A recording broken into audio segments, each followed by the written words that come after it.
Mr. David Alen, just a few hours away from UFC Sweden. Welcome, thank you very much for your time. There were so many myths, so many legends about UFC in Poland, and finally we have some official news. So why now? Why Krakow?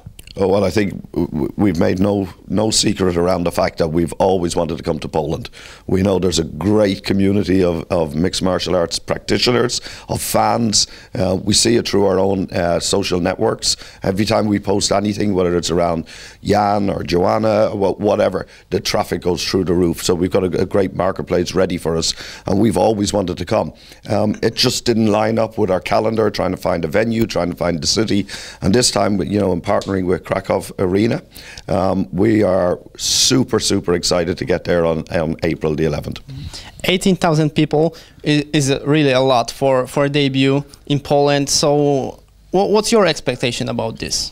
I think from the reaction that we've had yesterday after we announced the event, and we announced what a super main card it is. Number one with Crow Cup against Gonzaga, and then secondly, you know, on the CoMain we got Jan Blachowicz against Jimmy Manuwa, and next week we'll release another number of fights that, you know, that's going to happen on the card. So we have no doubt that the arena is going to be sold out. My plea to everybody: if you want to see the UFC, you got to get on there quickly. We've actually got a website where you can go on and pre-register, and if you pre-register, you'll get early access to the tickets. So we're trying we're trying to help everybody to make sure that we can get everybody into the arena who is a real fan and wants to come and see it. So we have no doubt about it. If you think about today, you know, we're here in Stockholm. We're going out to the Tele2 Arena tonight. We'll have in excess of 27,000 people turning up, you know, 10 o'clock tonight to go into the arena and see Alex versus Anthony Johnson. It's going to be a super night. Don't get me wrong about the main event, which I love a lot, Mirko Crow Cup and Gonzaga. I'm telling about the Krakow one. But were there any chance that Jan Blachowicz was supposed to be the main event fighter, which didn't happen too often for a guy who's not in top 10 to be in the main event? No, I think what we do is we look at every card in its own right, and we try and spread it off across whether it's international fighters. We got 580 fighters, or in excess of 580 fighters on our roster at the moment. And if you take tonight as the example, we got 12 nations fighting on the card tonight. We've actually got it across 7 different weight divisions. So we've got a great spread to make sure that we hit all parts and make sure that all fans see a great night. And that's what we're trying to do when we head to Krakow as well. So having Jan there as the co-main is absolutely super. It's one of those matchups in the light heavyweight division that I think everybody is really looking forward to see. You know, Jimmy Manuwa, the poster boy, he's not a pushover. Jimmy's a big lad, you know, and so I think it's going to be a super match, and really looking forward to that.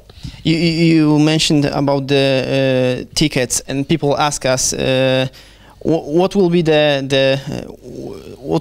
price, the lowest price for the tickets? We're still working with the arena on how we price it and how we scale everything. But what I will say is we will make it accessible to everybody. If you take the arena here tonight, the cheapest ticket tonight in Stockholm is the same price as a taxi ride to the airport. So we're very conscious of, you know, what the market needs and how we price everything. And that's what we'll do when we head to Poland. Mm-hmm. And is there any chance that because of the way you spread worldwide, I mean UFC as a brand, that maybe the next step for UFC becoming even bigger brand, that maybe some of the people, the staff, like the president Dana White, will be less public, right? Well, what I'm saying is maybe you're gonna have some crew working only in Europe for European events, Asia people for working in Asia, etc. I think the way to look at it is last year we had 46 events around the world, so that's virtually every weekend. So there's a fight on. We don't have seasonality like football or like other sports. So we got 46 events. We'll probably have 45, 46 events this year. So it's actually a virtual impossibility for everybody to be at every single event. We've got a great team here in Europe, Middle East and Africa who look after the region. We put on 5 fabulous shows last year. We're putting on a fabulous show tonight in Stockholm. So when we're looking at different markets, if you take the size of our area area of Europe, Middle East and Africa. It's 59 countries in Europe. It's 54 countries in Africa. It's 14 in the Middle East. And then we've got Russia as well. So 129 countries within the region. So it's an impossibility for everybody to be everywhere. So what we have to do is prioritize. We have to look at where we want to go. We look at what fights are on, what the timing is. There's a lot of things to take place. But we've got a great team of people, as I said, who look after everything, and you can guarantee that the show tonight will be fantastic. And I asked you yesterday about the TV deal. What I would like to know is what's the chances for the TV deal to start exactly for the Polish event, or you think that Fight Pass will be your main channel for this event? Well, I think we've got Fight Pass set up already, and we've got, you know, thousands of consumers in Poland who access us on Fight Pass. It's a great channel. It's got over 60,000 hours of content from the UFC. You can watch all the way back to UFC 1. So it's a fantastic channel. So we're actually able to access everybody in the Polish market. The one thing that I'll say to you is that my phone hasn't stopped ringing from when we announced the fight yesterday from broadcasters in Poland. Everybody wants to have the fight. Absolutely everybody wants to have the fight, and I think that that's a great place for us to be. Is there any names of the broadcasting companies you could mention, or is it top secret for this moment? Well, I think it would be unfair to, you know, one company or another company if I did mention it, but what I will say is that the enthusiasm that we're sensing already, and we haven't been to Poland, you know, and it's way out in April, but the enthusiasm that we're getting from the fans, the amount of people that's signed up to the website already to pre-purchase tickets, the noise and the traffic, you know, through your websites and, you know, other partners, it's blown us away. Jan was telling me last night that his phone never stopped ringing. He said he never experienced anything like this before. So I think it's great. It's great that we've got Joanne going to fight for a world title as well, you know, so maybe we'll have the first champion out of Poland, you know, in the women's division, and I think that's something that we can be very, very proud of. You know, Joanne walking in there with the Polish flag wrapped around her into, you know, the US and standing in the octagon and fighting for the title. I think you guys need to be very proud of that. I am actually, and she's gonna be here somewhere on the event and maybe in the hotel, so I will talk to her.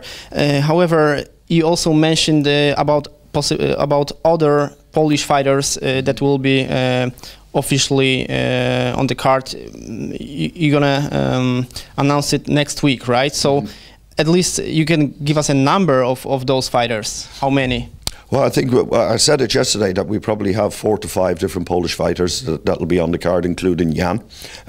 We're crossing the T's and dotting the I's. Everything's not done, and that's why we're just holding back. We're just being respectful to the fighters at this point till we make sure that everything lines up. But we absolutely want it to be, you know, a local event in its own way, but also that it has the magnitude that shows the world what a great fight nation Poland is and what a great sport that we have, you know, in Poland. So I think the opportunity is there for all of the fighters to step up and say, I want to be on that card. I heard this, that you might be that you might want to hire someone for Europe as a matchmaker. Is there anyone you could you already talk about? I think one of the things is just the evolution of the business. People have to really understand that we're 13 years of age. You know, we're a teenager in the world, and we're growing up, and we're starting to learn new ways of operating as a business. And today we've got, you know, Sean Shelby and Joe Silva, who are the absolute best matchmakers in the whole world, and they put together great fights. Have a look at tonight's card. I mean, you look at Alex and you look at Anthony, number 1 and number 3, and then you go Gegard Mousasi against Dan Henderson in the middleweight division.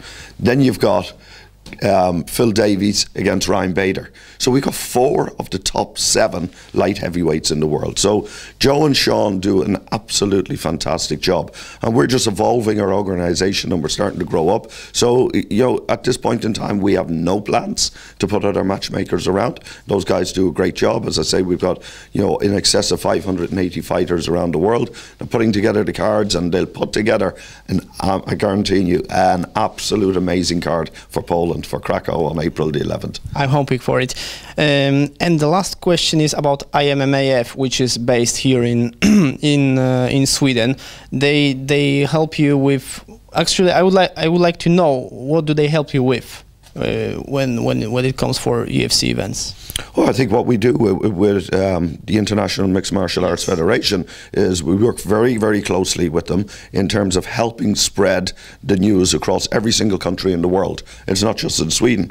Sweden is so lucky in that we've got the Swedish Mixed Martial Arts Federation, who are actually governed by the government of the country, and they put in place the rules, the regulation and the governance around the sport. So we're very proud to be working alongside those guys, and we want to make sure that we can spread the news with them. We've got a great relationship with the International Mixed Martial Arts Federation. They're super guys, and their only intention is to grow the sport, which is the same for us. So I think it's a marriage that's made in heaven. So thank you very much for your time, for sharing all the information. Good luck today, and much health with your throws. No, thanks very much. It's gone. I've just been talking too much. So thank you for your support. It's great to have you here, and look forward to seeing everybody in Krakow on the April the 11th. Thank you.